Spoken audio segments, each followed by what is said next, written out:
Hey guys, Rob Bannon, thanks for tuning into my performance coaching channel on YouTube. In the previous video we talked about the dynamic number one, which is the flat left wrist at impact. In this video we're going to talk about dynamic number two, which is how to create that forward swing bottom, whereas the club is bottoming out about 4 inches in front of the golf ball on the target side of the golf ball. And a good way for us to practice that is to practice our basic chipping motion, because in the chipping motion, even though it's a small swing, it's going to represent what we're going to feel in our full swing impact position. And the goal here is that we want to continue with our dynamic number one, flat left wrist. We want to develop a little bit of forward shaft lean, and we also want that club to be moving down, ball first contact, and then into the ground or into the sand about 4 inches in front of the golf ball, and that's our forward swing bottom. The drill that we have today is called a line drill. It's designed in the sand so you can actually see where the club is bottoming out. So you can see whether we're hitting behind the golf ball on the target side, whether we're hitting on the line or in front of the line. In order to practice this, we're going to use the aiming point technique, which is a technique where we actually look about 4 inches in front of the golf ball, or in this case in front of the line. Picture that in our mind's eye, and we're going to direct our hands to that spot, which will allow our hands to move ahead of the line, create a little bit of forward shaft lean, and hopefully have the club moving down through impact, through the ball, into the ground, creating that forward swing bottom that we need in the impact zone for solid, consistent contact.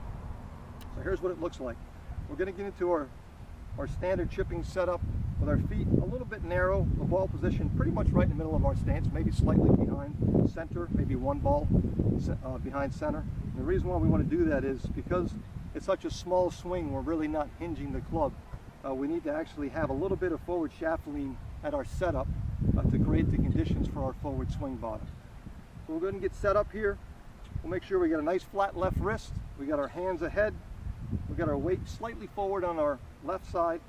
We'll make a couple of swings. We want to hit the line or slightly in front of the line on the target side and have the club bottom out 4 inches in front of the golf ball. Here's what it looks like. Aiming point technique. I'm going to pick a spot about 4 inches in front of that line. I'm going to take a look at it.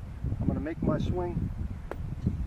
Pretty good strike right there. You can see the club enter just in front of the line, and about 4 inches in front is the deepest part of the divot. We'll do one more. We'll go ahead and get in our setup. Nice narrow stance.